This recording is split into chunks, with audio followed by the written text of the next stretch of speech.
Assalamualaikum warahmatullahi wabarakatuh. Alhamdulillahi rabbil alamin wa bihi nasta'in wassalatu wassalamu ala khatamil anbiya'i wal mursalin nabiyina Muhammadin wa ala alihi wa sahbihi ajma'in. Amma ba'du. Pada sesi yang lepas kita dah bincangkan tentang ad-din, agama. Dan hakikatnya istilah ad-din itu merangkumi Islam, iman dan ihsan. Dan ada istilah-istilah yang berkaitan yang mungkin kita dah banyak kali kita dah belajar, macam istilah akidah, tauhid, apa semua ni kita tak perlu ulang. Tapi poin dia adalah kalau kita kata istilah akidah, fiqh, sebenarnya dia merujuk kepada tidak lari daripada komposisi ad-din tadi. Jadi biasanya akidah digunakan untuk merujuk kepada iman. Dan dia adalah istilah ilmu, istilah bila kita sebut ilmu akidah, ilmu tauhid. Dia merujuk kepada satu bidang ilmu yang dikhususkan untuk kita belajar tentang rukun iman. Kan? Dan bila kita sebut ilmu fiqh, dia adalah satu bidang ilmu yang dikhususkan untuk kita belajar tentang rukun Islam dan yang berkaitan dengannya. Ataupun kita kata amalan zahir. Jadi bila kita kata agama ni ada qaulun wa amal, ada ucapan dan amalan, i'tiqad dan amalan, maka kita ada perbincangan tentang perkara yang berkaitan kepercayaan hati, iaitulah akidah.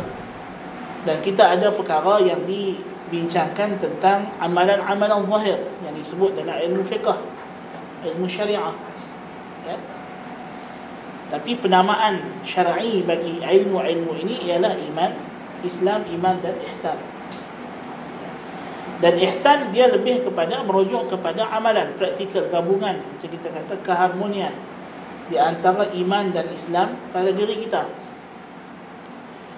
Kemudian kita dah tahu bahawa agama ini berpaksi kepada khabar. Bila kita kata jalan ilmu ialah panca indera, akal dan khabar. Dan agama sumbernya adalah daripada perkhabaran, pemberitahuan. Dari sudut dianya adalah report, information yang kita dapat daripada pihak lain. Dan pihak tersebut ialah Rasul alaihi salatu wassalam. Maka kita tahu sumber agama ini paksinya adalah apa yang disebut sebagai wahyu. Wahyu. Kan dalam bahasa Arabnya disebut al-wahyi. Wawha ya, al-wahyi. Tapi orang Melayu sebut wahyu lah. Kan?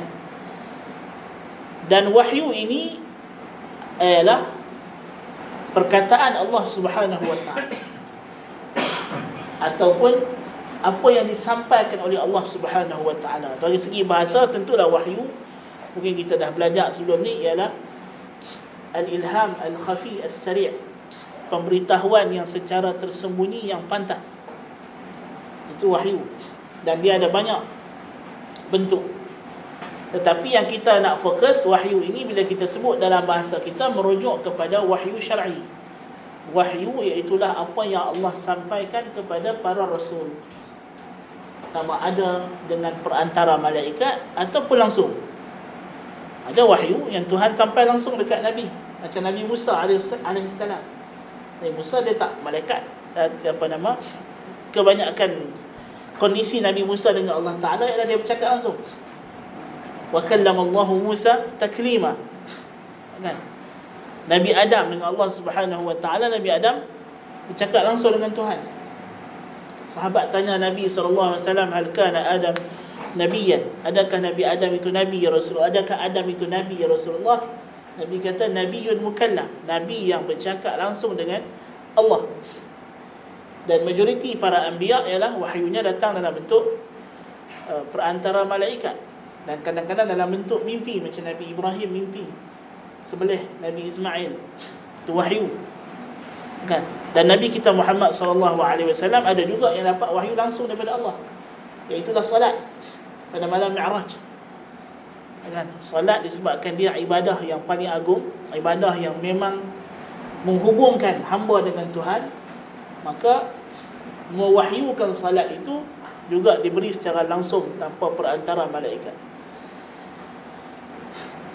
Tetapi yang kita nak fokus dalam isu akidah ini, cabaran akidah ini ialah beberapa ancaman yang sering orang kata apa, dikenakan kepada wahyu.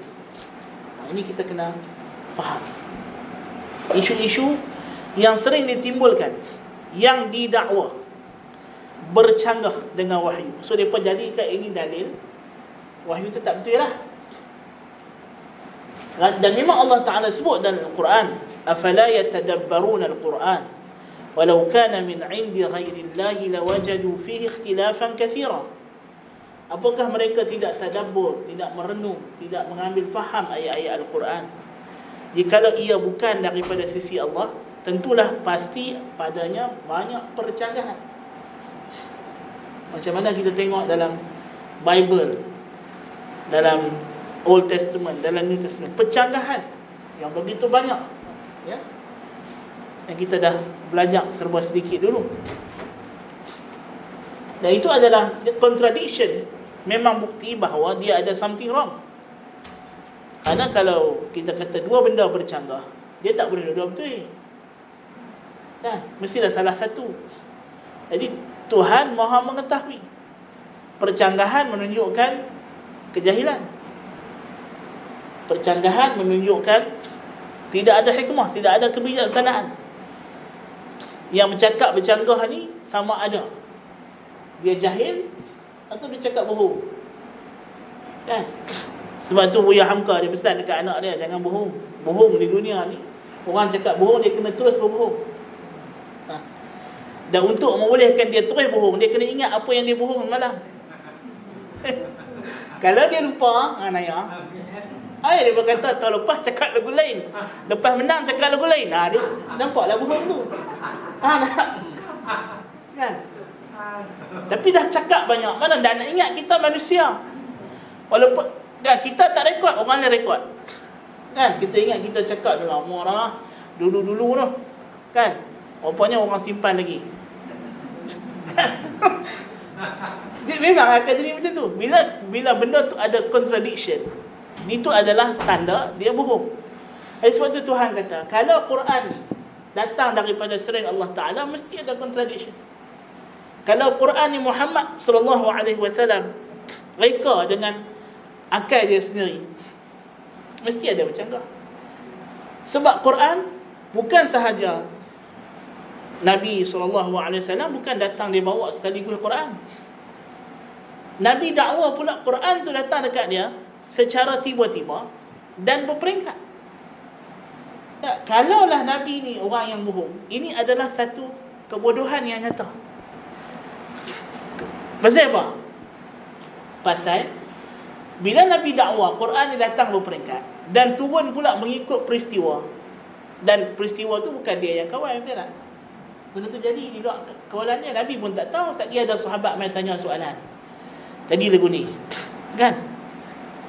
Lepas tu turun wahyu.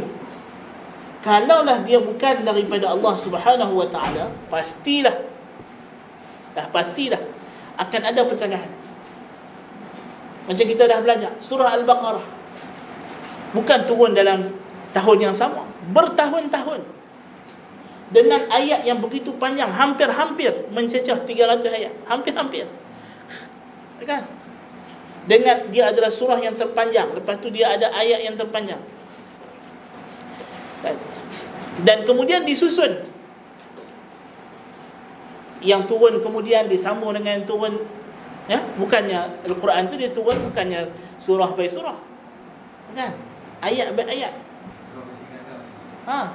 Dalam tempoh 23 tahun, kan? Begitu panjang.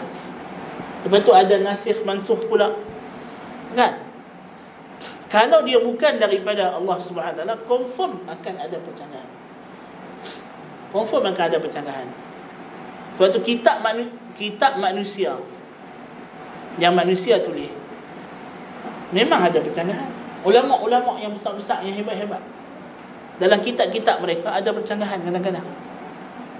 Pasal dia tulis kitab tu dalam tempoh yang lama, kan? Bahkan ada ulama dia sendiri mengaku, dia kata dalam kitab ni kami dah sebut gini, tapi dalam bab ni pandangan kami berubah dah, kan? Dia sendiri sebut kan? Kata dia dah ubah dah pandangan tu pasal dapat ijtihad baru dan sebagainya. Itu manusia. Sehebat mana manusia, dia tak boleh nak buat satu benda dalam keadaan semuanya sama. Pasal dia tidak ada ilmu. Itu bergantung kepada keluasan ilmu. Semakin sedikit ilmu, makin banyak bercanggah. Makin luas ilmu, kuranglah bercanggah. Tapi kok mana pun, kalau ada nama makhluk, dia tak boleh lari daripada percanggahan. Jadi sebab itu, musuh-musuh Islam, dia cuba nak cari percanggahan ini. Dan mereka begitu fokus dalam nak membuktikan bahawa di sana ada percanggahan Al-Quran ataupun hadis Nabi SAW, yang kedua-duanya adalah wahyu, dengan fakta-fakta yang mereka dakwa sebagai fakta. Dan percanggahan yang paling klasik yang pernah ditujukan kepada wahyu ialah percanggahan wahyu dengan logik, dengan akal. Dan disebut juga percanggahan di antara agama dan falsafah. Pertembungan di antara apa yang diberitahu oleh agama dengan apa yang dianggap sebagai akal yang waras, yang logik. Kerana manusia, kita dicipta oleh Allah Subhanahu Wa Taala dengan pemikiran yang kita dah sebut, ya? Dan manusia bergantung kepada logik untuk membuat banyak keputusan hidup. Dan disebabkan itu, manusia perlu ada rasa percaya dengan logika akal. Kalau kita dah hilang percaya kepada logik akal, apa akan jadi? Jadi macam orang barat tu lah, yang kita cerita jadi brokoli, jadi apa tu, kan? Apa nama, baru ni tengok dekat YouTube, ada pula baru lagi, apa ni, orang putih juga lah, jadi anjing tu, kan? Ada lagi anjing baru, anjing manusia, duduk tepi jalan, duduk menyalak ramai. Jadi anjing sungguh. Dia hidup macam anjing. Dulu ada seorang tu, dia tempah baju, buat baju, bagi baju anjing. Yang ni tak, dia tak ambil baju pun dia, tapi dia bunyi macam anjing, kan? Kalau orang baling makan jalan, dia makan. Orang lalu dia menyalak orang, kan? Tu hilang logik. Dia tak ada logik, kan? Kalau tak ada logik, kalau kita tak percaya logik kita, jadi macam Yahudi lah, macam Zionis sekarang, kan? Dia bom orang tak apa, orang bom dia tak boleh. Dia bunuh orang tiap-tiap hari, kan? Bukannya sehari dua. Dia kata ini pasal Hamas lah serang kami. Dia kalau Hamas serang pun memang tanah dia kena jajah. Betul tak? Kita dulu, nenek moyang kita orang Melayu serang orang putih, serang komunis. Nenek moyang kita tak salah, pasal memang tanah kita, kan? Dan dia sepatutnya tak ada hak untuk balas pun.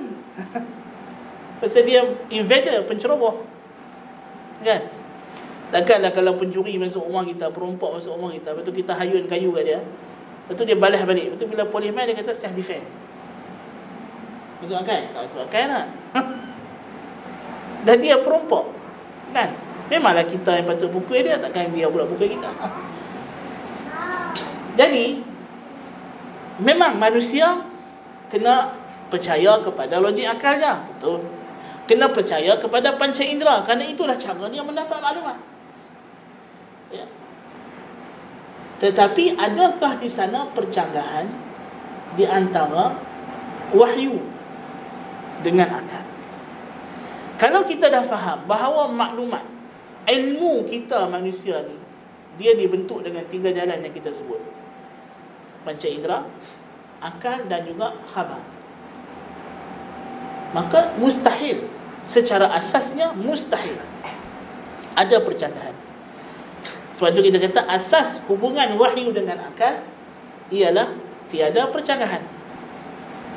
Tak boleh ada percanggah. Pasal apa? Pasal dia adalah 3 jalan yang menuju kepada matlamat yang sama, iaitulah realiti. Kalau kita kata 3 batang anak sungai, yang ketiga-tiganya mengalir ke lautan yang sama, adakah kita boleh kata ada salah satu daripada sungai ni bercanggah dengan 2 batang sungai lain? Tak mungkin. Pasal ketiga-tiganya menuju kepada lautan yang sama. Air tu mengalir ke tempat yang sama untuk membentuk lautan tadi atau membentuk tasik tadi. Jadi kalau kita kata maklumat yang kita dapat ini adalah daripada panca indera, kemudian diproses oleh akal, kemudian diperincikan oleh khabar, dan dia saling memerlukan. Dia tak ada kata dengan akal sahaja kita boleh tahu semua benda. Itu mustahil. Akal salah satu sahaja daripada alat. Dia bukan segala-galanya. Dan akal perlukan kepada information, maklumat, pemberitahuan. Kalau tak ada information, akal tidak dapat perincian perkara. Akal hanya boleh bagi kita maklumat umum. Dia tidak boleh bagi kita perincian. Perincian kita dapat dengan panca indera atau information, khabar, pemberitahuan. Maka Ahli Sunnah wal Jamaah, asas kita yang tidak goyah, yang tidak berubah, ialah mustahil ada percanggahan di antara wahyu yang sahih dengan akal yang sarih. Tapi kita kena ikat perkataan wahyu dengan sahih dan akal dengan sarih. Pasal sebenarnya percanggahan itu nanti akan berlaku kalau ada information yang tak betul mungkin. Information salah. Kan? Atau contohlah orang nak main yayasan taklim. Lepas tu dia pun search dekat Waze yayasan taklim. Kan? Confirm lah dia sampai kat orang lain kajian sana. Kan? Dia tengok tak ada pun, kosong je bangunan. Kan? Kedai dapur rumah pun tak ada, apa pun tak ada. Kan? Boleh cuci kereta kat bawah tu. Kan? Pasal apa? Pasal information dia dapat tu tak betul. Pasal Waze bagi tempat lama. Contoh. Kan? Dia tak bagi tempat hak baru. Kan? Mungkin dia baca bangunan Yayasan Taklim, dia pun ingat Yayasan Taklim. Tak apa, dia pergi lah. Kan? Kawan pun dah cari mana. Kan? Tak sampai-sampai. Kan? Pasal dia dapat information salah. Ataupun ada orang dia tengok iklan kelas, dia pun tunggulah dekat YouTube. Tak start lagi. Pasal dia dapat information salah, dia baca tak habis. Orang tulis itu di bangunan yang sama taklim, bukannya kelas online. Kan? Itu contoh yang realiti lah kita katakan, yang senang kita nak faham. Kan? Jadi mesti ada something wrong pada information. Atau akal dia yang tak betul. Dia sendiri salah cara fikir. Kan? Macam kita kata hari ni, bila orang kita sebut baca ayat Quran tentang jihad, ya, tentang peperangan, kan? Kalau kita orang yang hari ni yang baca Quran dengan paradigma dia yang tersendiri, bahawa bagi dia peperangan ni semuanya tak betul, tak boleh, kan, tidak ada langsung peperangan yang sahih. Memanglah dia rasa Quran ni apa, ajak perang. Walaupun hakikatnya itu adalah cara fikir yang salah. Kan? Memang dalam dunia ni kadang-kadang sampai ke satu tahap kita tidak ada jalan untuk mencapai hak kita, mendapat hak kita melainkan dengan pertarungan. Kadang-kadang kita kena masuk mahkamah, bertarung di mahkamah. Kan? Dan sampai ke satu tahap kita mungkin kena peperangan. Tak ada dalam sejarah manusia, ya, manusia ni tidak berperang. Tetapi apakah peperangan itu, bagaimana ia dilaksanakan? Adakah mengikut undang-undang yang sejahtera, ataupun dia semata menzalimi hak orang lain? Itu cerita dia. Perang itu sendiri ada justifikasi dia yang mesti dilihat. Bukan semata-mata perang mesti tak betul. Islam agama tak betul pasal apa? Pasal Islam suruh perang, dia kata. Habis agama lain tak suruh perang. Semua agama ada perang. Kan? Agama Buddha hak kata pijak semut tak mati tu pun, dia ada dia punya secret war dia. Kan? Mesti ada. Itu dah sunatullah, macam mana Tuhan jadikan alam ni macam tu. Kan? Ada setengah orang dia tengok harimau makan kambing, dia kata alam ni penuh dengan kekejaman, kezaliman. Jadi Tuhan tak ada. Loh, hanya kena harimau makan kambing. Yang dia makan ayam setiap hari tak apa. Kan? Masalah cara fikir, akal dia tak salih, tak waras. So kita kata percanggahan mustahil berlaku di antara wahyu yang sahih dengan akal yang salih, akal yang sejahtera, yang kita akan sebut apa dia akal dia. Itu asas. So ahli sunnah wal jamaah tidak pernah melihat di sana ada sikap anti akal. Dan ini benda yang kita kena betulkan. Ada orang dia faham agama ni tak boleh bercanggah dengan akal. Sebab itu tidak ada ulama salaf mencela akal. Ulama salaf hanya mencela ar-ra'y. Tengok Ali kata apa? Sayyidina Ali radhiyallahu anhu kata, "Law kana ad-din bir-ra'y, lakana asfal al-khuffi aula bil mashi min a'lah." Kalaulah agama ini dengan ar-ra'y, tentulah bawah khuf lebih utama disapu daripada atas. Sebab ulama sepakat yang wajib sapu ni atas khuf. Bawah ada yang kata tak payah sapu langsung. Kalau ulama yang kata ada pun dia kata bawah tu sunat, tak wajib. Itu confirm dah. Kan? Kalau mazhab Syafi'i malah dia sapu atas bawah, tapi yang wajib ialah atas. Bawah khuf tak wajib. Kan? Tapi kalau kita pikir secara sepintas lalu, kita kata pasal apa sapu atas, apa dah sapu ke bawah. Kan? Bawah tu yang mungkin ada kotak-kotak, mungkin ada habuk-habuk. Kan? Kata sahabat masa Yaum Abu Jandal. Abu Jandal ni anak kepada Suhail ibn Amr. Masa tu pak dia tak masuk Islam lagi. Dia ni kena tahan, kena ikat dengan pak dia dekat Mekah. Masa perjanjian Hudaybiyah, dia berjaya keluar daripada tahanan dia. Dan pak dia main nak buat perjanjian dengan Nabi kan di Hudaybiyah. Salam. Dia sampai dekat Hudaybiyah, tempat Nabi duduk tu, tak ada nak tulis. Suhail tengok anak dia lari main, Abu Jandal. Dia kata, Muhammad, kalau kita nak continue, nak teruskan janji ni, perjanjian ni, benda pertama yang aku nak tuntut ni, anak aku ni hang kena bagi balik. Pasal kita dah sujud dah syarat Hudaybiyah ni, kalau ada orang yang daripada Mekah lari mai kepada kamp umat Islam tanpa persetujuan keluarga, kena hantar balik. Kan? Nabi kata tak tulis lagi, baru 7 mulut. Tak tulis lagi. Dia kata tak, aku nak tuntut juga walaupun belum tulis. Kalau tidak aku tak mau tulis. Nabi kata okey, tak apa. Kita tak boleh ambil Abu Jandal. Bagi Suhail heret anak dia balik. Sahabat ni jadi terkejut.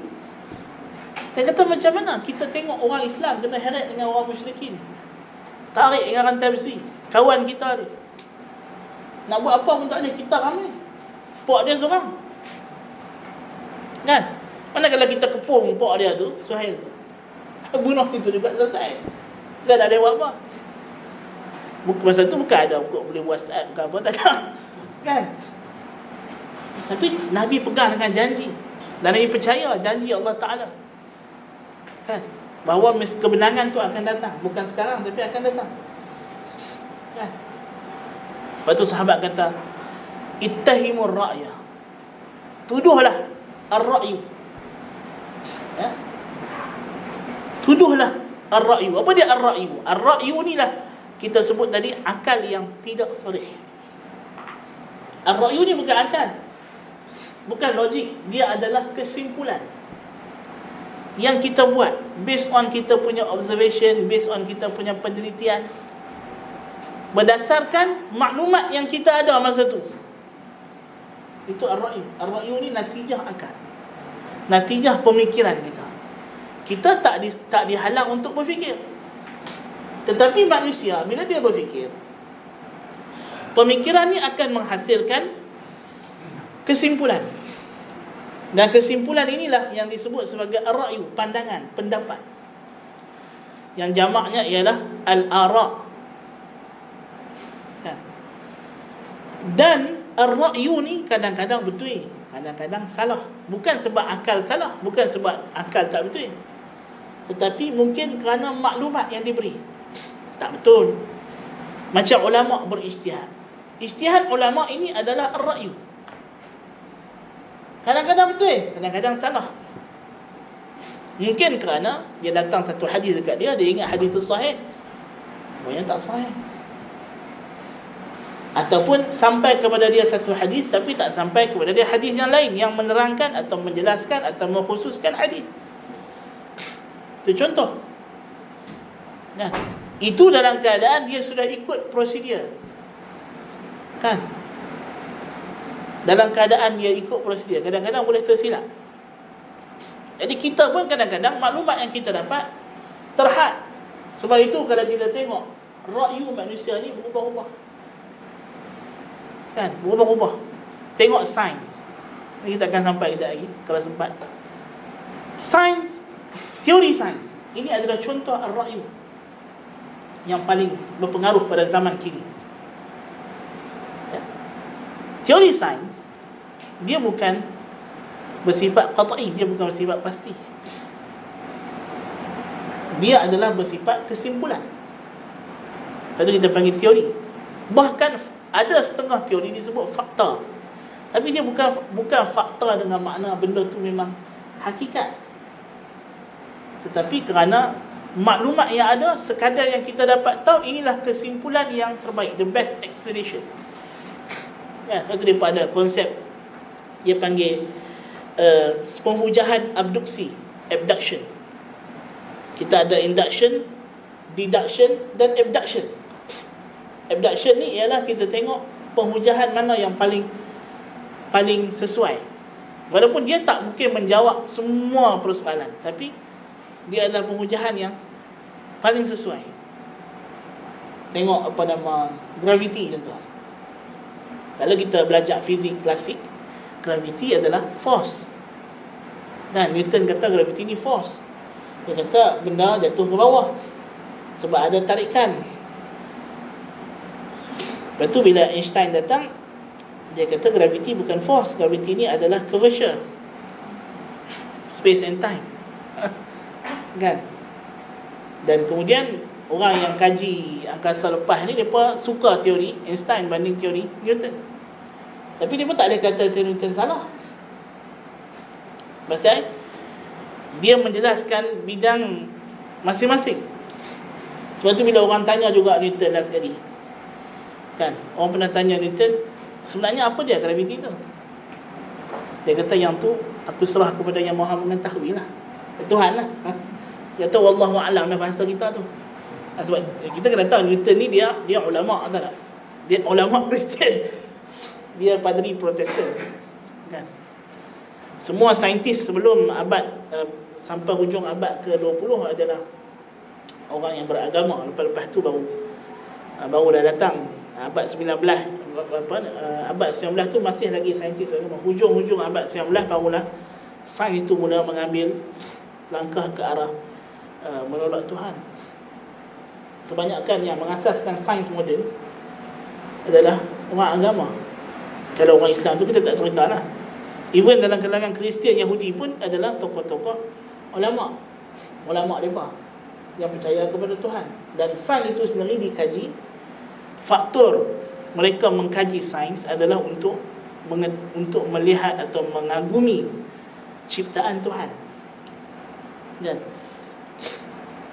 Jadi dia adalah teori, bukannya benda yang pasti, bukannya sarih. Nah, jadi tidak mungkin berlaku percanggahan, tetapi boleh berlaku sangkaan. Kadang-kadang kita boleh berlaku sangkaan bercanggah. Ini ada tawahum, waham, menyangka, sangka, kata bercanggah. seolah-olah bercanggah. Realiti pada hakikatnya tak bercanggah, tapi dia boleh bercanggah pada kita. Lepas tu kita bila kita masuk straw ke pen dalam air, kita nampak pen tu bengkok kan. Tapi bila kita buat keluar tak bengkok pun. Bahkan bila kita pegang, kalau kita celup tangan kita dalam air, kita pegang pen tu tak rasa bengkok. Tapi bila siapa mata nampak bengkok, so itu sangkaan, waham. Fata Morgana daripada jauh nampak macam air, rupanya bukan air kan. Padahal panas, bukannya air, panas haba kan. So kadang-kadang berlaku sangkaan. Kerana apa? Kerana kita makhluk yang lemah.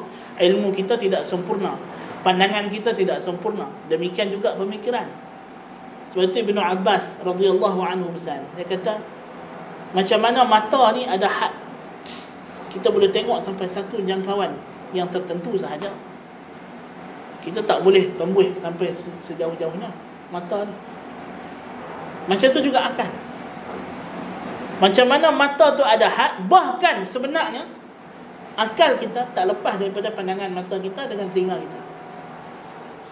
Akal kita hanya boleh berfikir sekadar apa yang dilihat oleh mata, yang didengar oleh telinga, disentuh oleh tangan, dirasa oleh lidah. Dan panca indera hak paling jauh, hak boleh pergi mata. Mata je paling jauh boleh tengok kan? Telinga lepas tu sikit kan? Sebab tu cahaya dia travel lagi cepat daripada bunyi kan. Jadi kita nampak macam-macam, tapi kita tak dengar bunyi dia lagi kan. Kita nampak kilat guruh main lepas tu kan. Di telinga lebih terhad lagi kan. Tangan lebih terhad lagi, sentuhan. Lidah lagi terhad. Macam kita kata, maklumat manusia ini dibentuk oleh panca indera yang pertama sekali. Daripada panca indera baru pergi kepada akal. Jadi akal dia hanya boleh berfikir hasil daripada maklumat yang dibekalkan kepada dia oleh panca indera, mahsusat. Dan lebih daripada itu dia perlukan tambahan daripada khabar. Nah, jadi akal dia ada dia punya batas. So kalau lebih daripada batas ini, dia tak boleh nak jangka. Bila tak ada jangka, dia mungkin akan buat speculation. Jadi spekulasi tadi itu akan membentuk teori ar-ra'yu yang kadang-kadang betul, kadang-kadang tak betul. Dan itu menyebabkan kadang-kadang berlaku sangkaan di sana ada percanggahan. Dalam berlakunya sangkaan bercanggah ini, inilah keadaan yang mesti kita kena perhati betul-betul. Yang pertama, kita kena faham bahawa percanggahan ini bukan realiti, dia hanyalah fata morgana. Percanggahan itu ibarat pen yang bengkok dalam air. Dia bukan hakikat. Hakikatnya tak bercanggah. Itu hanya sangkaan kita, sangkaan akal kita. Macam mana mata salah sangka kata pen bengkok dalam air sebab ada pembiasan cahaya kan? Maka hakikatnya kadang-kadang akal kita juga berlaku pembiasan pemikiran kan? Dia terbias, dia terbengkok kan? Jadi dia menyangka di sana ada percanggahan. Maka bila berlaku sangkaan percanggahan, kita tak boleh menilai percanggahan ini dari sudut, oh ini datang daripada wahyu, ataupun ini wahyu, oh ini akal. So mana satu kita nak percaya? Nak percaya wahyu ke nak percaya akal? Ini sistem yang dipakai oleh ahli kalam dan ahli falsafah dan ahli tasawuf. So dia ada metod yang berbeza manusia dalam masalah ini. Ada manusia yang tidak berganjak daripada akal. Dia kata as long as semua benda kita dapat, kita kena percaya kepada akal, sebab akal lah yang memberikan kita rumusan benda-benda yang kita buat. Dia kata Kalau tidak kerana kita berfikir, akal kita ni mana kita nak boleh buat teknologi ni.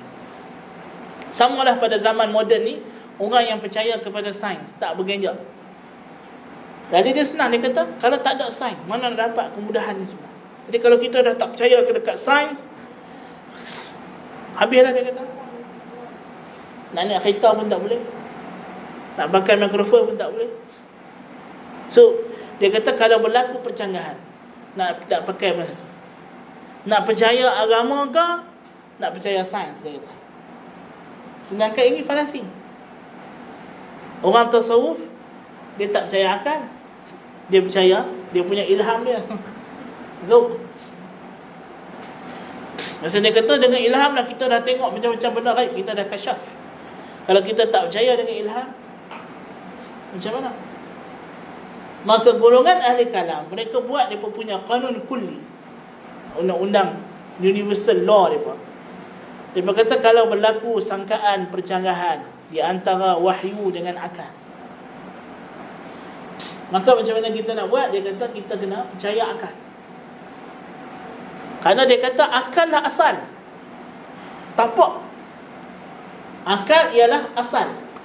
Tapak kepada wahyu. Pasal apa dia kata kita tak akan kenal Rasul melainkan dengan akal. Bila Rasul datang dia bagi mukjizat. Mukjizat ni macam mana kita nilai? Dengan akal, dia kata. Setelah kita menilai mukjizat itu benar, kita pun percaya dia Rasul.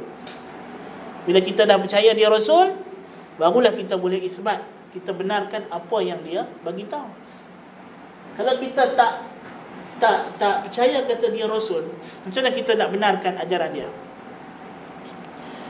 Itu syubhat dia pula. Okey. So dia kata akal adalah asal bagi wahyu. Jadi kalau berlaku percanggahan, kita kena dahulukan akal. Kita kena percaya akal. Dan wahyu kita kena pastikan wahyu ni boleh ikut akal. Pasal apa dia kata wahyu ni kadang-kadang ada tafsiran, ada nasikh mansukh, ada muhkam mutasyabihat. Kita kata sebenarnya salah. Jangan kata wahyu, akal pun ada muhkam mutasyabihat juga. Akal pun boleh tersamar. Bukan semua yang akal fikir itu adalah jelas. Bukan semuanya nyata. Kadang-kadang dia adalah kesimpulan yang dibina atas maklumat yang terhad. Kadang-kadang dibina atas kepercayaan kepada orang tertentu yang bagi tahu, lalu akal pun buat kesimpulan, sedangkan orang tu sebenarnya pada realitinya dia cakap bohong. Lalu kita percaya kerana kita termakan dengan pujuk rayu dan sebagainya. Contoh. Jadi akal boleh tersalah. Kalau you kata dalam wahyu ni ada nasikh mansukh, ada mutlak muqayyad, ada am khusus, akal pun sama je. Kalau wahyu ni ada yang sahih, ada yang dhaif, ada yang palsu, akal pun sama je. Maka ahli sunnah wal jamaah berpandangan, dan ini adalah fakta, bahawa bila dalam keadaan berlakunya percanggahan, kita tak boleh melihat kepada jenis benda yang bercanggah, sama ada ianya adalah wahyu ataupun akal. Yang kita kena lihat adalah mana yang betul, mana yang bersifat pasti, qat'i. Macam kita kata tadi, bila kita masukkan pen dalam ayat, kita nampak pen tu bengkok. Sedangkan kita pasti pen tak bengkok. Betul tak? Dan kita pasti air tidak boleh membengkokkan pen. Tak mungkin. Pasal dia tidak cukup kekuatan untuk membengkokkan air. Sedangkan tangan kita hak kertas, kita takik-takik pen ni pun tangan kita yang sakit. Kan? Macam mana kita nak kepok tak bengkok pun pen ni? Kan? Tiba-tiba kita celup je, bengkok. Jadi kita ada kesimpulan berdasarkan panca indera bahawa air tidak cukup kekuatan untuk membengkokkan pen. Kan? Jadi kita tak boleh percaya ayat disebabkan air yang membekalkan oksigen. Jadi saya kena percaya ayat. Jadi bila saya buah pen dalam ayat, saya tengok pen tu bengkok, saya kena terima hakikat pen tu bengkok. Pasal apa? Pasal ayat lah yang memberikan oksigen, dia kata. Ataupun Dok, saya kena percaya pen. Pasal apa? Pasal pen lah yang menulis. tak masuk akal. You percaya ayat atau pen, dua-dua tak masuk akal. Dua-dua tak logik. Yang sebetul yang you kena percaya ialah gabungan fakta. Fakta yang telah establish, maklumat yang telah diyakini benar. Berdasarkan penelitian, baru you boleh buat kesimpulan. You tak boleh ambil side. So ahli kalam dengan ahli falsafah, dia ambil side. Dia ambil side akal. So kok mana pun kita mesti dengan akal. Jangan bergenjak. Seolah-olah macam kata kaum Nabi Ibrahim, animshu wasbiru ala alihatikum. Pergi pertahankan berhala-berhala kamu. Seolahnya gitu. Duduk, jaga akal. Jangan bagi siapa-siapa gugat akal. Kalau kita dah mula ragu-ragu pada akal, habislah dia kata. Padahal hakikatnya bukannya ada bergaduh apa pun.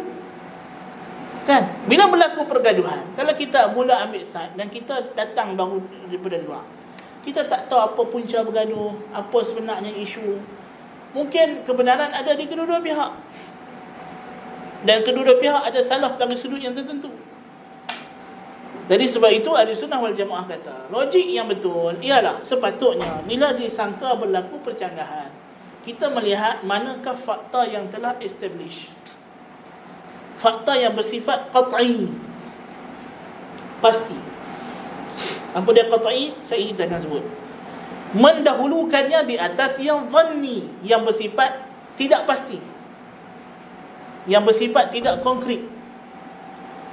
Dhanni ni ada macam-macam lah. Kadang-kadang dia adalah benda yang tidak mencapai tahap yakin. Kadang-kadang dia memang diragui. Kadang-kadang dia memang salah. So fakta kadang-kadang percanggahan di antara qat'i dengan dhanni. Benda yang pasti bercanggah dengan benda yang tak pasti. Macam tadi, kita pasti pen ni tak bengkok, pen ni lurus. Kita pasti ayat ni dia tidak ada kekuatan yang cukup untuk membengkokkan pen. Tapi bila kita celup pen dalam ayat, nampak bengkok. Kan? Ini maklumat baru. Maklumat baru yang kita pun tak pasti sebab apa jadi bengkok. So kita tak boleh ambil side ayat atau pen semata-mata kerana kita nampak dia bengkok.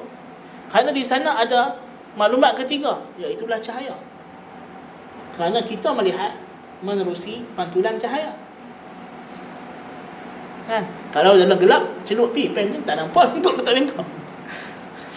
Kan? Bengkok itu pada image yang terbentuk di mata.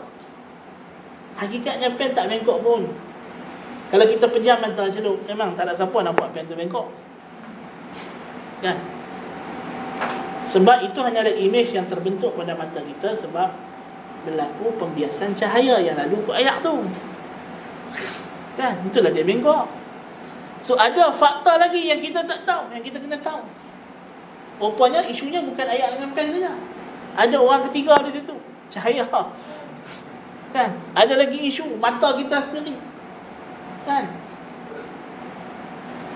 Jadi macam tu juga dengan persanggahan wahyu dengan akal. Kalau berlaku sangkaan, kita kena periksa semua maklumat. Siapa yang pasti? Okey, kalau kita jumpa ayat Al-Quran, kita kena pastikan ayat Al-Quran ni adakah dia qat'i dari segi dalalahnya, dari segi maknanya, adakah maknanya qat'i. Dia pada datang buat dia kata Al-Quran kata matahari terbenam dalam lumpur yang panas. Siapa dalam surah Al-Kahfi sebut wajadaha taghrubu fi 'ainin hami'ah. Dalam sebahagian qira'at ainin hamiyah. Jadi hami'atun hamiyah. Ain tu ialah hamiyah, hami'ah. Kan? Hami'ah dan hamiyah. Panas dan berlumpur. Sedangkan Al-Quran tak kata matahari tenggelam dalam lumpur. Siapa kata? Cuba hang baca sekali lagi ayat tu betul-betul. wa wajadaha. Zulqarnain yang nampak macam tu. Kan? Bila dia sampai ke barat itu, kawasan barat, wa wajadaha, dan dia dapati, dia nampak matahari taghrubu, tenggelam dalam, seolah-olah. Jadi dalalah ayat ini bukan Al-Quran bagi tahu matahari tenggelam dalam lupa. Matahari bagi Al-Quran nak bagi tahu Zulqarnain nampak matahari itu tenggelam, macam tenggelam dalam lupa. Ayat Al-Quran bukan cerita pasal matahari, cerita pasal pandangan yang nampak pada mata Zulqarnain. So dia bukan realitinya matahari tu masuk dalam lupa. Lepas tu dia kata, inilah Quran bercanggah dengan hakikat dia. Salah ni, maklumat salah. Tak salah, betul. Kan? Dan itu memang betul.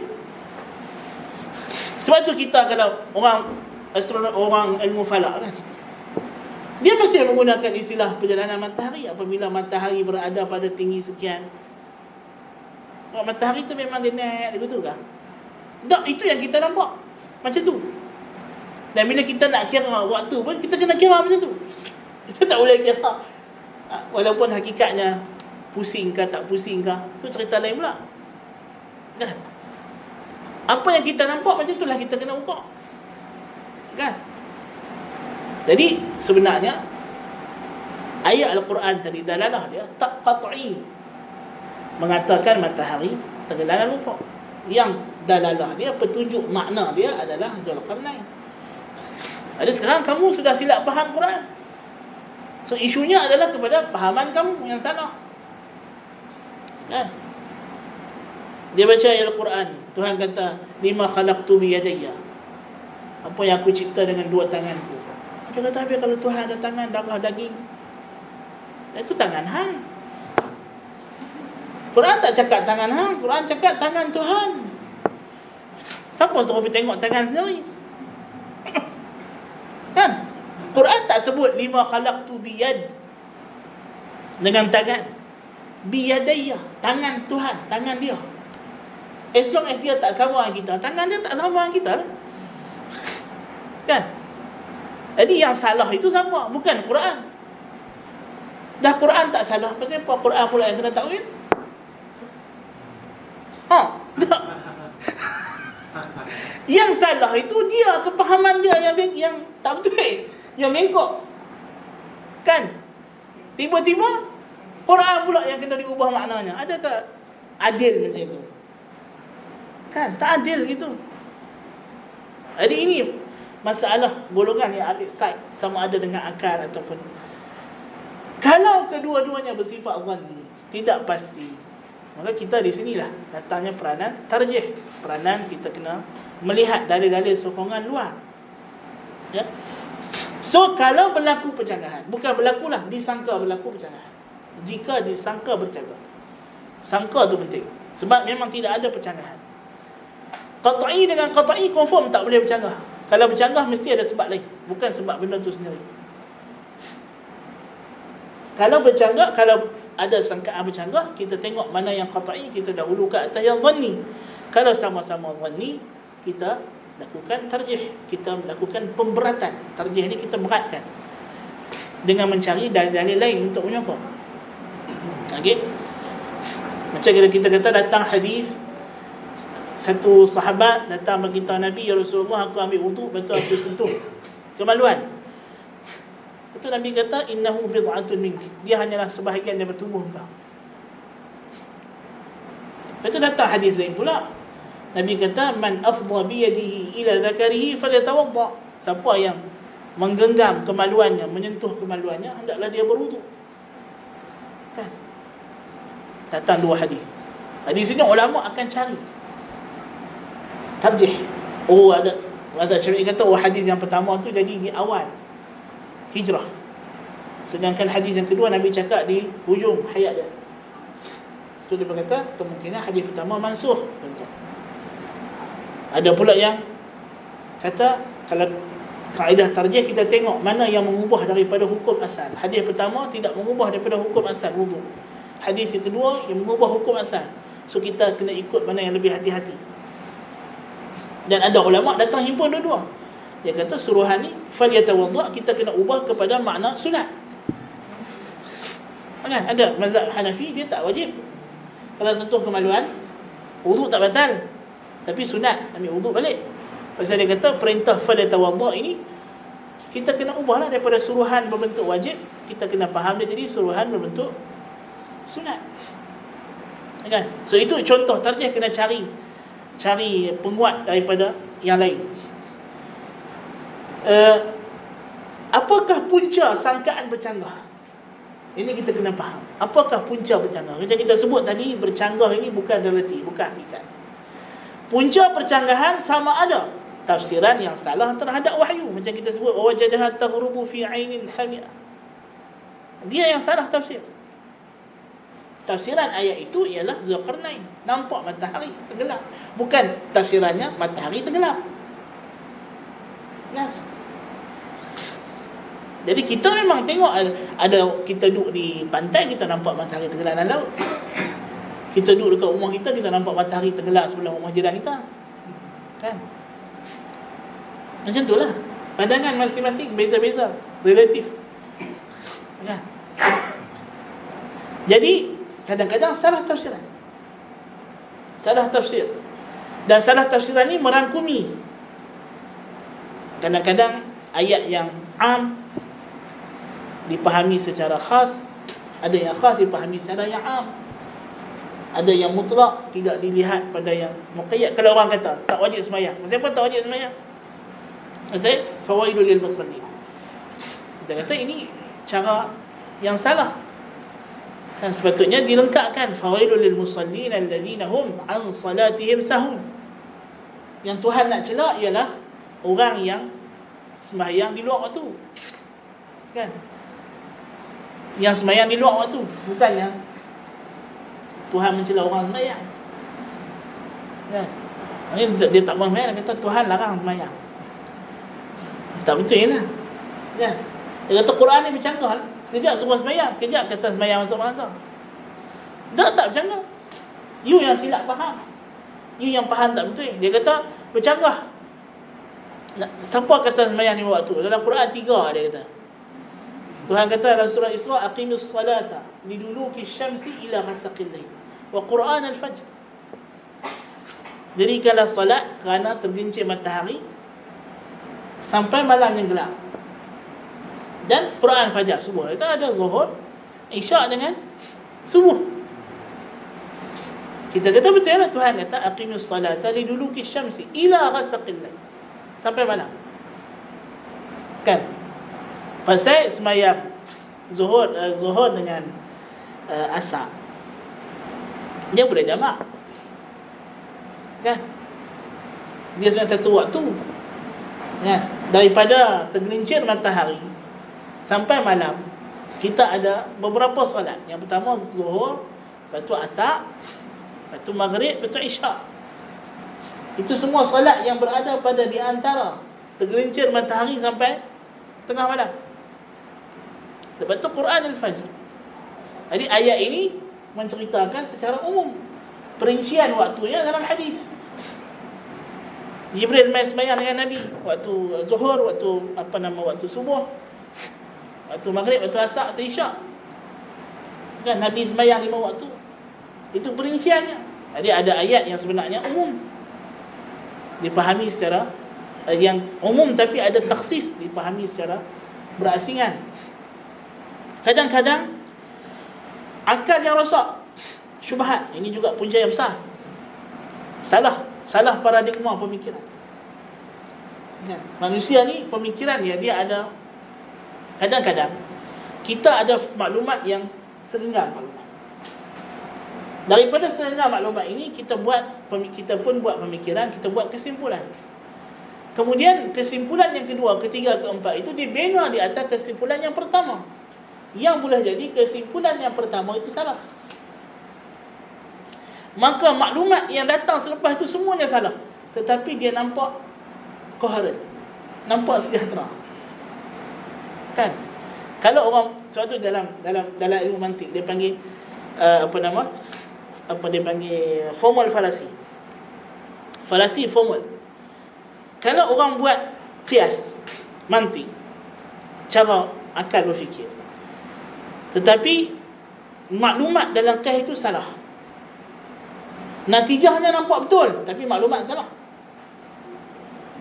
Kalau satu orang dia buat qiyas, dia kata semua binatang yang berkaki 8 adalah kuda, contoh.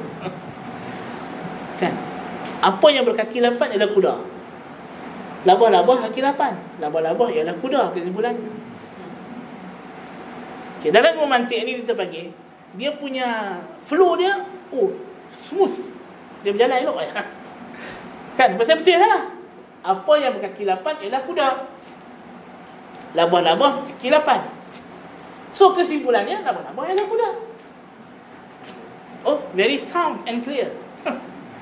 Kan, kata dari sudut dia punya proses itu berjalan cantik. Rukun-rukun dia semua sempurna, kata. Tapi isi dia tak betul. Isi dia salah. Dia bagi formal falasi. Jadi itulah kadang-kadang akal kita boleh salah. Pasal maklumat yang salah. Kan? Maklumat yang salah. Katalah satu orang dia dapat maklumat yang salah. Kan? Dia kata bangunan sebelah bawah tu Yayasan Taklim. Kelas hari ni dibuat di Yayasan Taklim, maka dia pergi situ. Dia sampai-sampai tak ada kelas. Kata awak lain tempat ni tak sama, tapi kata dekat Yayasan Taklim kat sini. Betul, maklumat dia dapat tu betul. Kelas ni berjalan Yayasan Taklim, tapi itu bukan Yayasan Taklim. Yayasan Taklim sebelah ni. Dia kena naik atas lagi. Kan? Ataupun dia kita kata kelas 1. Dia ingat kelas hujung untuk kelas 1. Dia pergi masuk kelas tak ada orang. Dia pun duduk tunggu sama dia, orang tak ramai lagi. Kan? Dia punya pemikiran tu betul lah. Kelas hari ni dia berguna Yayasan Taklim, dia kelas nombor 1. Tapi dia salah sangka, dia silap. Kelas mana nombor 1? Dia ingat kelas hujung. Kan? Dia tunggu sampai sudah tak ada. Punca dia apa? Punca dia akal dia rosak.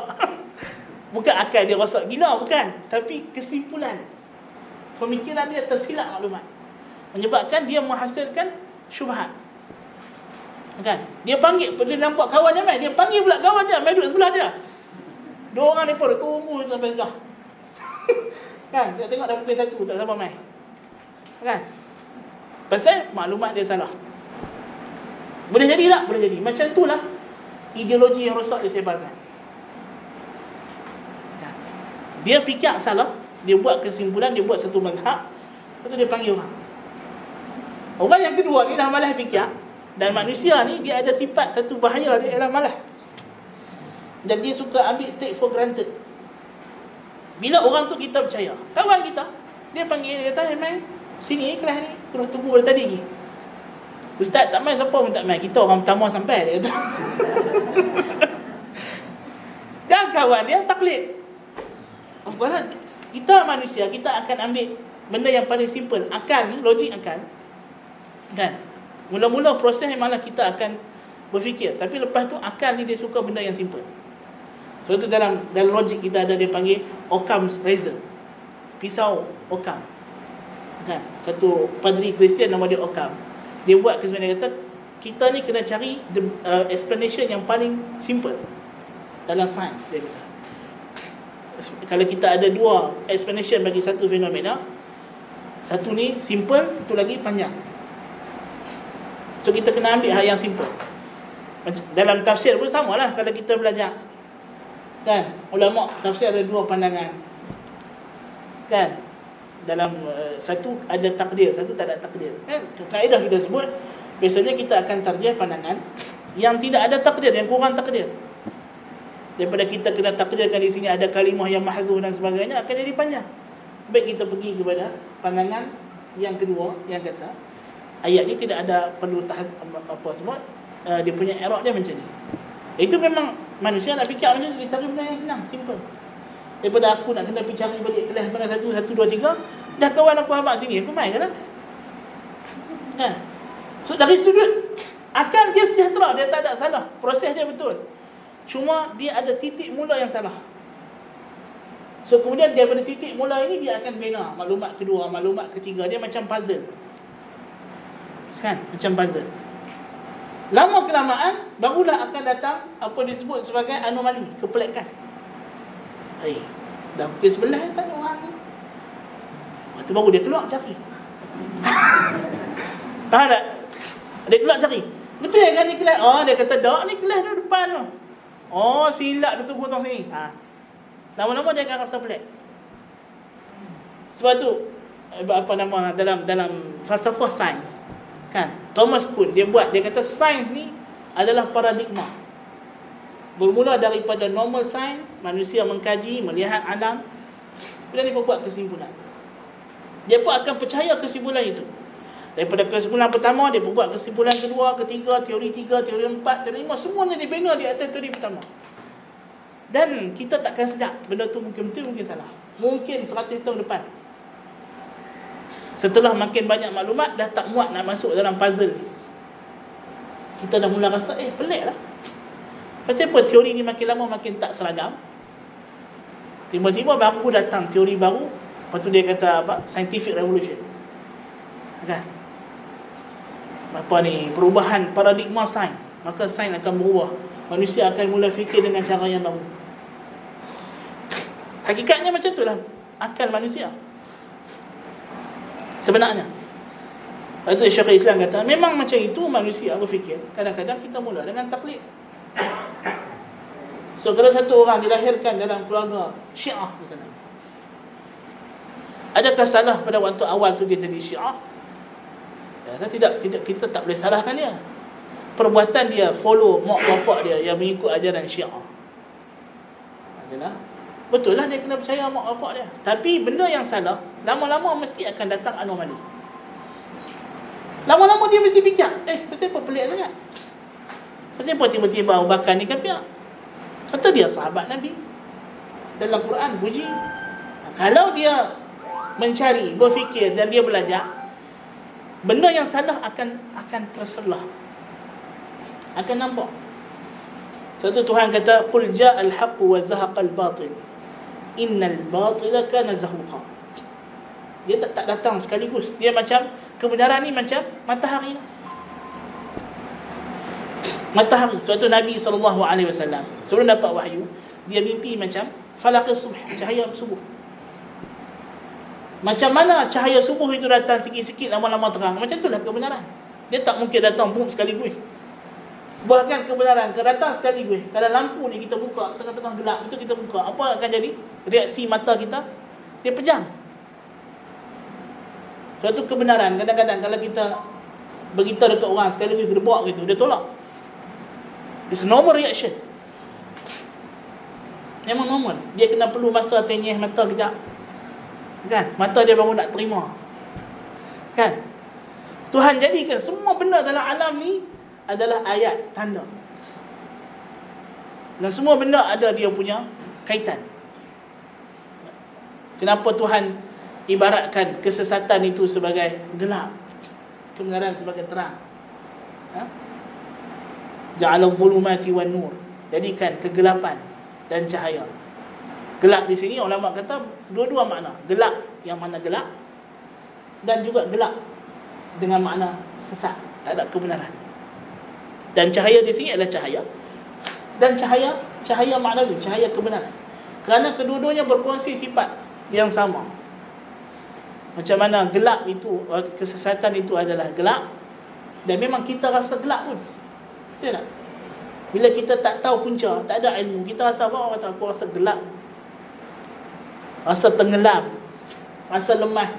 Cuba cari dalam Quran, apa sifat-sifat sesat? Tuhan sifatkan tenggelam, lemah, gelap, teraba-raba. Kan? Semua tu sifat dia. Sama macam orang duduk dalam gelap. Kan? Sebab dia ada kaitan. Dan sifat kebenaran samalah macam sifat cahaya. Terang, jelas, nampak, celik. Kan? Jadi memang manusia ni kadang-kadang dia akan perlukan step untuk sampai kepada kebenaran. Sebab kita diciptakan oleh Allah Ta'ala bermula dengan kekurangan untuk kita berusaha menuju kepada kesempurnaan. Macam mana kita keluar daripada perut mak kita, kita bukan macam binatang. Kan? Binatang kalau keluar boleh loncat-loncat, lari-lari lah. Kan? Tak, kita manusia kena pelan-pelan. Kita tak tahu apa. Kan? Daripada lemah pergi kepada kuat, pergi kepada lemah balik. Kan? Itu memang dah sunnatullah. Semua benda macam tu. Okey? Ataupun puncanya adalah nas yang rosak atau palsu. Nas kadang-kadang rosak sebab dia palsu ataupun tak betul. Ataupun kita panggil maudhu', contoh hadis. Kadang-kadang hadis maudhu' ataupun hadis dhaif. Tidak sabit pun, Nabi tak kata pun. Bila bukan kata Nabi, memanglah dia mesti ada percanggahan. Kadang-kadang kata-kata manusia biasa disalah nisbah kepada Nabi atau disalah nisbah kepada Tuhan. So itu adalah punca percanggahan, di antara punca utama. Jadi bila kita tahu ini puncanya, maka kita tak boleh ambil side. Kerana kadang-kadang punca disangka ada percanggahan itu datang daripada akal dan ada daripada nas. So kita tak boleh terus ambil side. Ini wahyu, esok wahyu, kita kena pertahan. Ada juga golongan yang macam tu. Kan? Asal datang hadis, contoh macam ahli kalam, macam golongan yang Asy'ariyah misalnya. Mereka tak setara. Dalam bab ketuhanan dengan kenabian, mereka kata ini bab autoriti akal. So mereka menangkan akal sahaja. Sampai wahyu ni akhir kali direntak ke bawah. Tapi kita buka kitab mereka, bab hari akhirat, bab Isra' Mi'raj. Awak banyak sangat hadis palsu lah, kata ikut akal. Kan? Tapi dalam bab hari akhirat, bab benda ghaib ni, dia periwayat habis segala macam hadis pelik-pelik. Nabi naik ke langit pertama daripada perak, daripada emas, daripada seolah macam dalam alam ni Tuhan boleh cipta emas dengan perak. Kan? Seolah itu sahaja. Memanglah emas dan perak tu benda, tapi takkanlah sampai langit pertama emas ni, kedua perak, betul gini-gini. Kan? Cerita yang kadang-kadang tak masuk akal, kita kata. Pasal apa dia boleh terima? Kata mereka dia orang yang berakal. Tak, pasal bila main tang benda sam'iyat, mereka dah kalih pula. Mereka kata hari ni kita kena ikut wahyu. So apa yang hadis kita kena terima. Dan mereka tak cek lah, hadis tu sahih ke, tak sahih ke. Kan? Mereka main hentam. As long as hadis kita sumbat semua. Kan? Sanad tak bagi, terus percaya.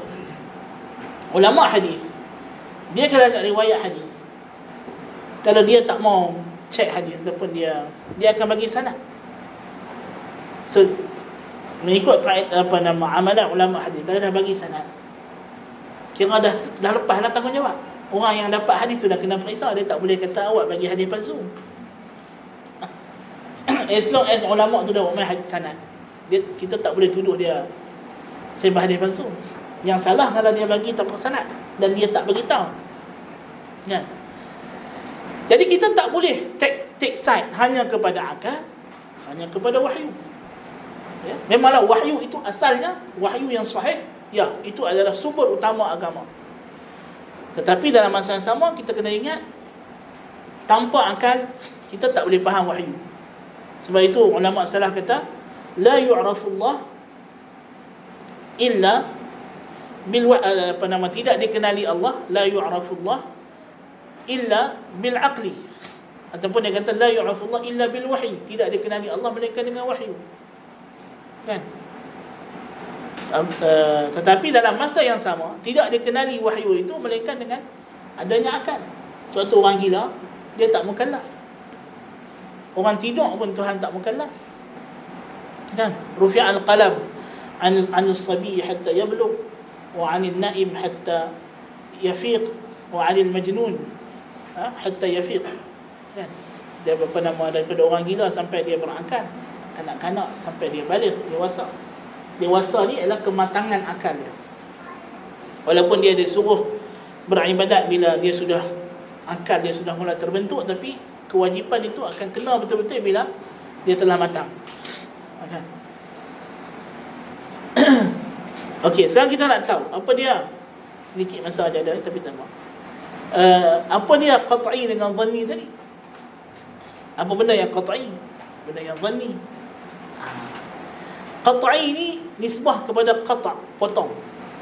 Benda yang dah dipotong, dia dah pastilah. Dah orang kata apa, dah putih. Atau orang kata dah putih lah. Dah mu'tamad. Itu makna qat'i. Dhanni ni daripada perkataan dhan. Dhan ni maknanya sangkaan, tapi dia adalah sangkaan yang kuat. Dhan ar-rajih. Okey.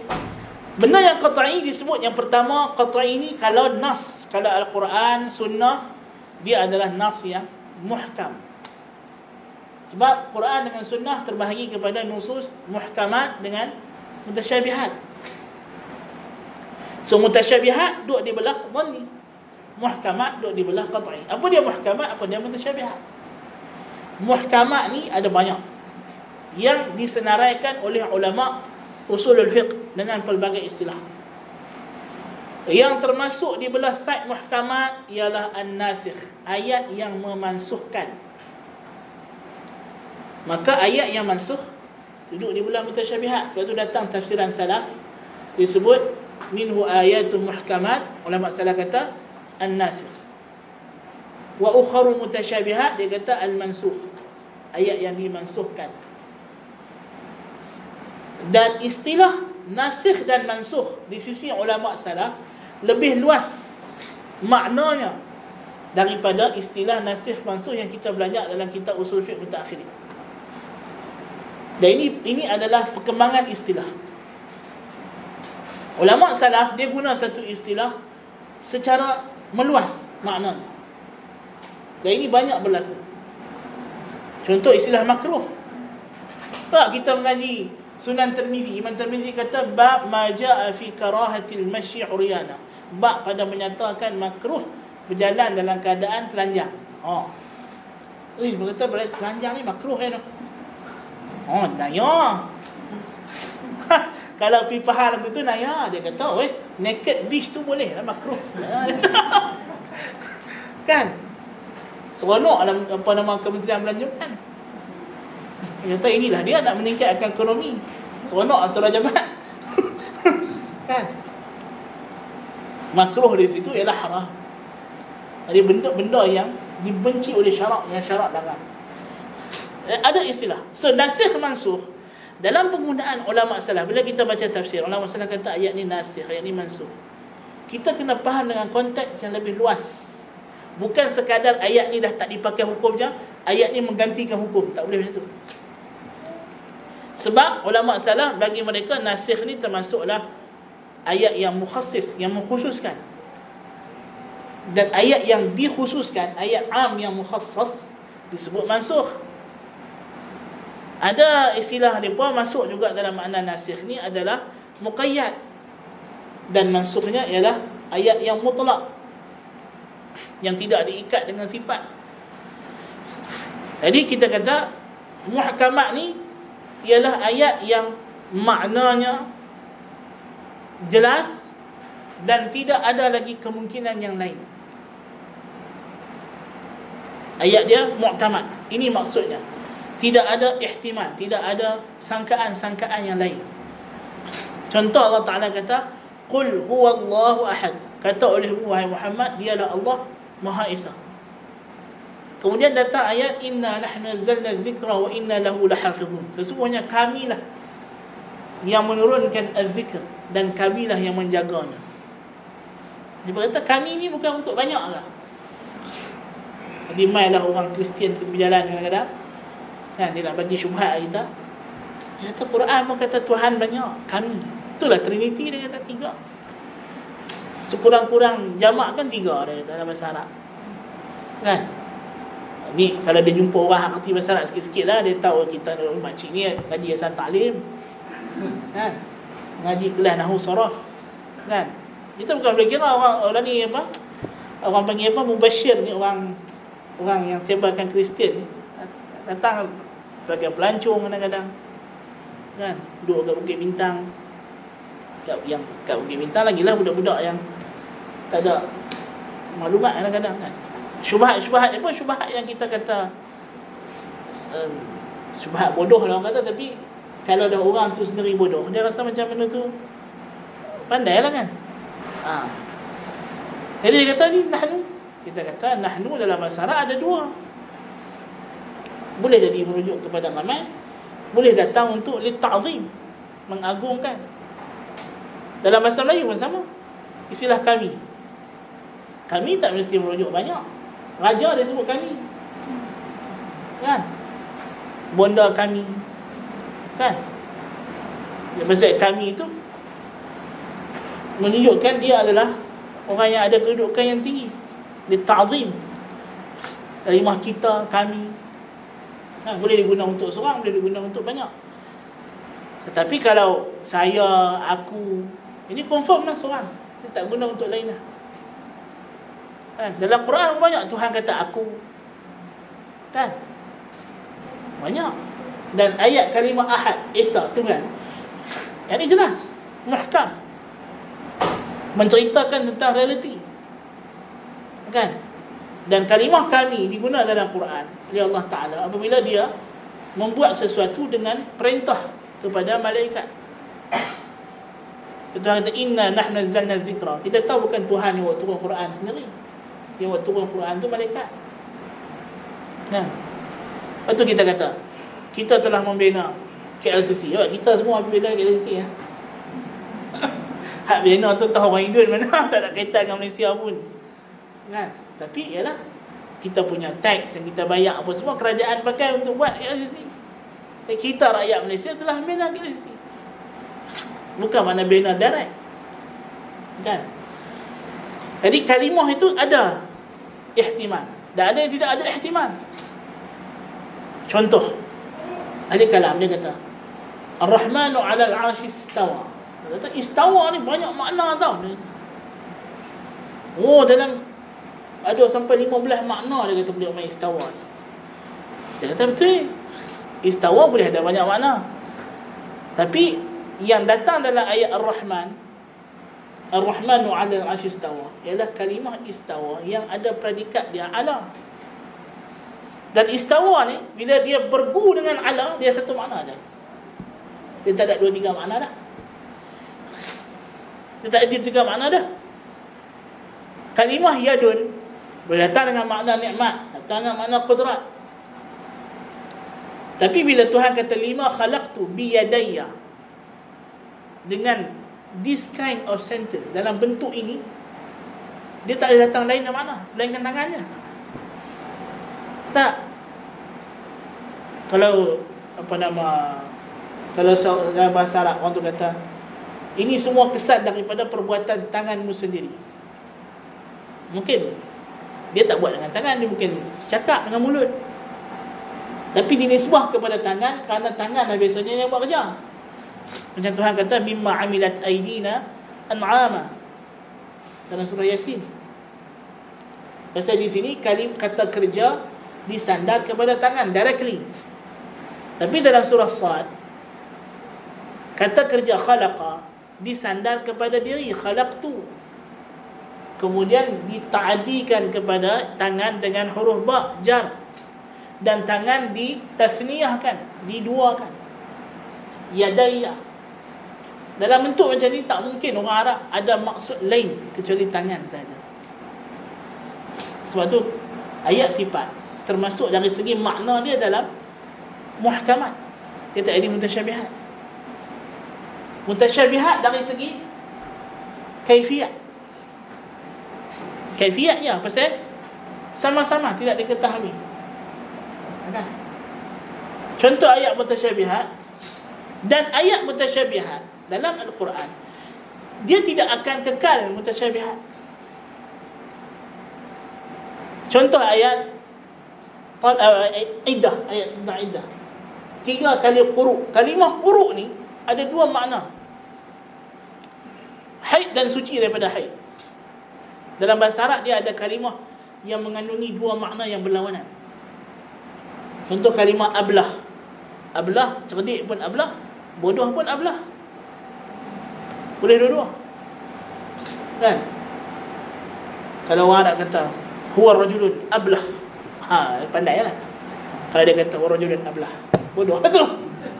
Kan? Gaya cakap mainkan peranan. Tak? Sebab tu bahasa kita tak boleh hanya melihat kepada kalimah perkata. Dia mesti melihat konteks, nada cakap, nada bahasa. Sebab tu ulama pentingkan nada bahasa Quran. Ayat ni ayat ta'ajub, ayat ni ayat ditahqir, ayat ni ayat ta'zim. Pasal kita nak tahu nada Tuhan masa dia cakap benda tu. Dia tengah marah ke? Dia tengah suka ke? Kan? Sebab tu ada hukum hakam tajwid. Pasal potong sini kita baca panjang, sini ada. Kadang-kadang bila tidak ada tajwid, dia hilang nada. Bila hilang nada, sepatutnya ayat Tuhan marah kita baca macam sedap. Dah Tuhan marah. Kan? Tapi dia dengar seronok ya. Kan? Dia boleh gelak-gelak pula. Pelik lah hang ni baca ayat azab tapi gelak. Oh ya ke azab ke tak tahu. Kan? Konteks ayat sangat penting. Kan? Sebab ayat bahasa dia tidak terpisah daripada minda apa yang kita fikir. Kadang-kadang mulut salah sebut dan kita tahu dia salah sebut. Pasal apa? Pasal kondisi dia. Kan? Kadang-kadang dia cakap Tuhan buatlah. Kita faham, dia tak bagi buat pun. Kan? Pasal nada tu tak puas hati.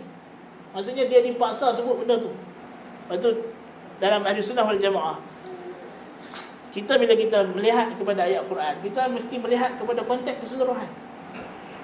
Bukan macam ahli kalam. Ahli kalam bila dia nak takwil, based on ada makna memanglah. Tapi you kena tengok konteks. Makna tu boleh masuk tak? Kalimah sayyarah, memanglah dalam orang Arab lah ni, kereta sayyarah. Kan? Ataituhuna bis sayyarah, aku main dengan kereta. Kan? Tiba-tiba datang dalam surah Yusuf, dia nak tafsirkan sayyarah dengan kereta. Oh, dia kata sebenarnya kereta ni dah ada lama apa tau. Zaman Nabi Yusuf lagi. Bahaya lah lagu tu. Kan? Tak boleh dah macam tu. Pasal sebab bahasa kadang-kadang berubah dengan konteks semasa. Makna kalimah boleh berubah, penggunaan utamanya. Setiap kalimah dia ada main usage dia, penggunaan utama untuk merujuk kepada apa. Yang ni kita panggil makna zahir. Dan ada dia punya secondary meaning yang digunakan kadang-kadang. Dan sebab tu Quran kita mesti mentafsirkan dia dengan makna yang paling utama, paling masyhur, yang digunakan oleh orang Arab yang bercakap masa tu. Tak boleh guna tafsiran dengan makna yang secondary yang orang Arab pun jarang guna. Tak boleh. Sebab itu termasuk dalam benda yang tidak fasih, tidak balaghah. Sebab tu kalau orang belajar balaghah ni SPM tu, contoh yang paling masyhur dia kata tidak fasih. Di antaranya kalimah tu jarang dipahami orang maknanya. Contoh perkataan orang Badui kepada orang bandar yang jatuh daripada keldai, daripada unta, lepas tu orang pekat rumun main kat dia. Lepas tu dia kata limadza takakatum alayya katakakuikum ala dhijinnah. Kalimah takaka'a ni orang bandar tak pakai, orang kampung Badui je pakai. Makna dia ijtama'a, berkumpul. Dia kata awak hampa berhimpun dekat aku macam orang gila.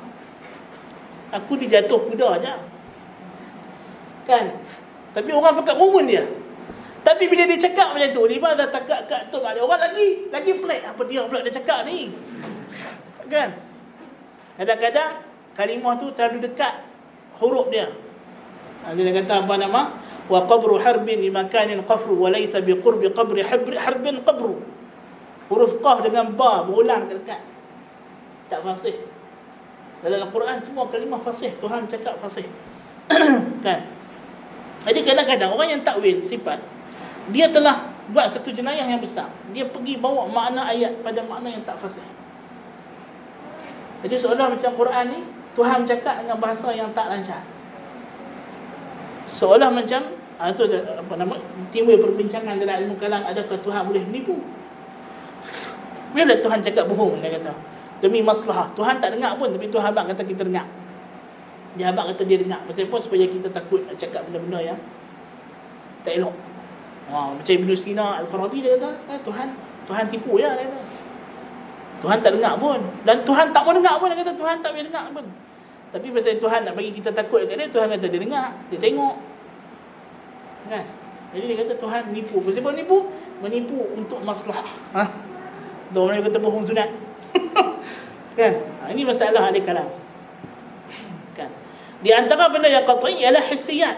Benda yang kita capai dengan panca indera. Capaian terus. Kan? Kita nampak ni goncang-goncang ayak lah ni kanan. Takkan benda lain pula.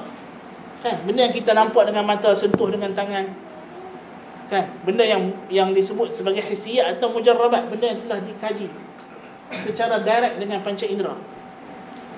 Al-mutawatirat, benda yang telah mutawatir, benda yang telah masyhur dari generasi ke generasi. Ya? Tempat ni dinamakan Taman Tun Dr. Ismail. Generasi kan? Generasi ke generasi dah mutawatir dah. Khabar mutawatir itu. Apa yang mutawatir dalam kalangan manusia? Telah mutawatir dalam kalangan manusia, setiap kejadian yang baru jadi mesti ada pembuat.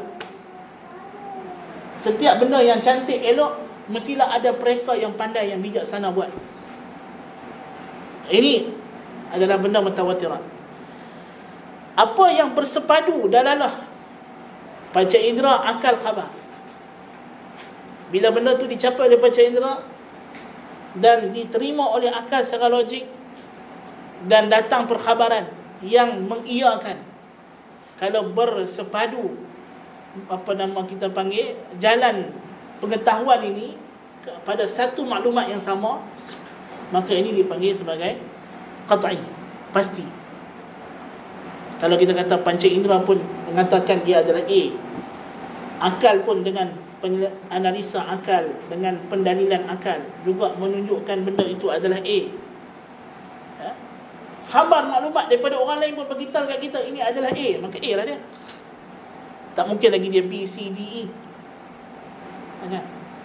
Dan ini benda ni kita akan perincikan lagi insya-Allah taala pada kelas yang akan datang. Termasuklah bahagian zanni ni akan ada perincian dia.